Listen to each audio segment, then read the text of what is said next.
రావణ్ పై రాజద్రోహం case నమోదైంది. Gannavaram police station లో జనసేన నేత గరికపాటి శివశంకర్ ఫిర్యాదు చేశారు. రావణ్ పై వివిధ సెక్షన్ల కింద కేసు నమోదైంది. చట్ట విరుద్ధ కార్యకలాపాలు రెచ్చగొట్టడం లాంటి ఆరోపణలపై పోలీసులు కేసు నమోదు చేశారు.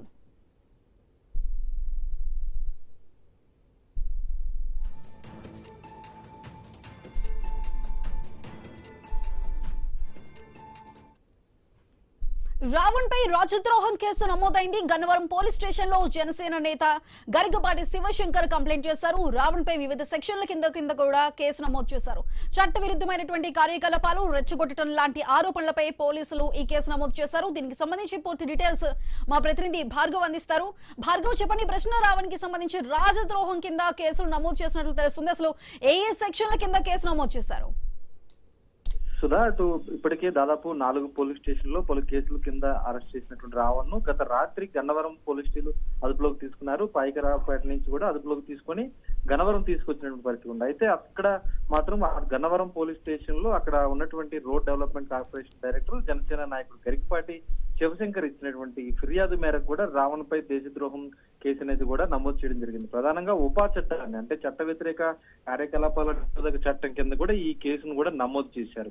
వేంపాడు టోల్ ప్లాజా వద్ద అదుపులోకి తీసుకున్న తర్వాత స్టేషన్ కు తీసుకువచ్చినటువంటి పోలీసులు ఏదైతే ఉపా చట్టం కింద కేసు నమోదు చేశామని కూడా రావణ్ కు స్పష్టం చేయడం, ఆ తర్వాత రావణ్ కు సంబంధించినటువంటి న్యాయవాది జడా శ్రవణ్ కూడా వారు తెలుపడంతో ప్రస్తుతం ఇది మరింత తీవ్రతరంగా కూడా మారిందని కూడా చెప్పుకోవచ్చు. ఎందుకంటే ఇప్పటికే అటు జనసేన అధినేత డిప్యూటీ సీఎం పవన్ కళ్యాణ్ పై పలు వివాదాస్పద వ్యాఖ్యలు చేశారంటూ పలు పోలీస్ స్టేషన్ లో పిఠాపురంలో కానీ కాకినాడ సర్పవరంలో చోటు చేసుకోవడం జరిగింది. ఆ తర్వాత ఎనిదురులో మచిలీపట్నం ఎనిదురు పోలీస్ స్టేషన్ లో తిరుపతి లడ్డు వ్యవహారంలో కూడా వివాదాస్పద వ్యాఖ్యలు చేశారు. హిందూ మతంలో కుల వివక్షత రేపొట్టే విధంగా వ్యాఖ్యలు చేశారంటూ కూడా మచిలీపట్నంలో కేసు నమోదు చేశారు. ఆ తర్వాత యలమంచిలోకి వెళ్లి 4వసారి బెయిల్ కూడా తెచ్చుకున్న తర్వాత గన్నవరంలో ఇప్పుడు ఏకంగా ఉపా చట్టాన్ని అలాగే రాజద్రోహం చట్టాన్ని కింద కూడా కేసు నమోదు చేయడంతో ప్రస్తుతం ఈ కేసులు అయితే తీవ్రతరంగా ఉన్నాయని కూడా చెప్పుకోవచ్చు. ఎఫ్ఐఆర్ కూడా నమోదు చేసినటువంటి పోలీసులు ఈ రోజు ఆదివారం కావడంతో రేపు న్యాయస్థానం ముందు హాజరుపరిచేటువంటి అవకాశం అయితే కనిపిస్తుంది. అయితే ఈ తరుణంలోనే అటు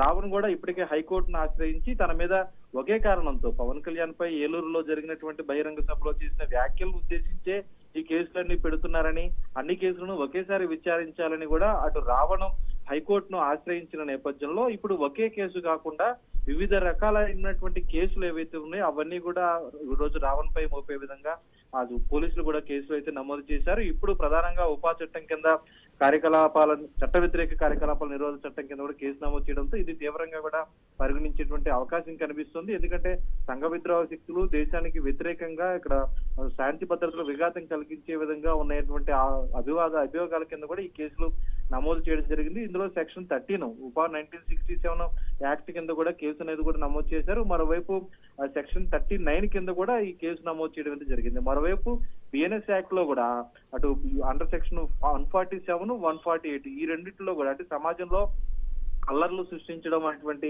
అభియోగాలు, మరోవైపు అండర్ సెక్షన్ 152 కింద దేశ సార్వభౌమాధిపత్యానికి అలాగే ఐక్యతకు భంగం కలిగించేలా ప్రవర్తించడం రాజద్రోహం ప్రత్యామ్నాయ సెక్షన్ ఇది. దీని కింద కూడా ఈ రోజు కేసు నమోదు చేసినటువంటి పరిస్థితి కూడా ఉంది. మరోవైపు 2 వర్గాల మతాల మధ్య కూడా శత్రుత్వాన్ని విద్వేషాలను పెంచడం అనేది కూడా 192 సెక్షన్ కింద కేసు నమోదు చేశారు. జాతీయ సమగ్రతకు భంగం కలిగించేలా తప్పుడు ప్రచారాలు చేశారంటూ కూడా 197 కింద కూడా కేసు నమోదు చేశారు.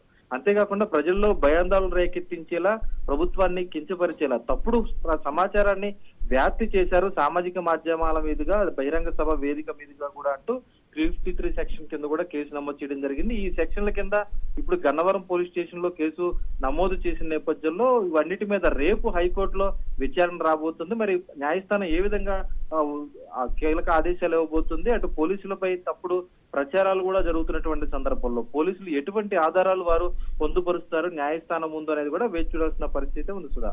Right Bhargav, thank you.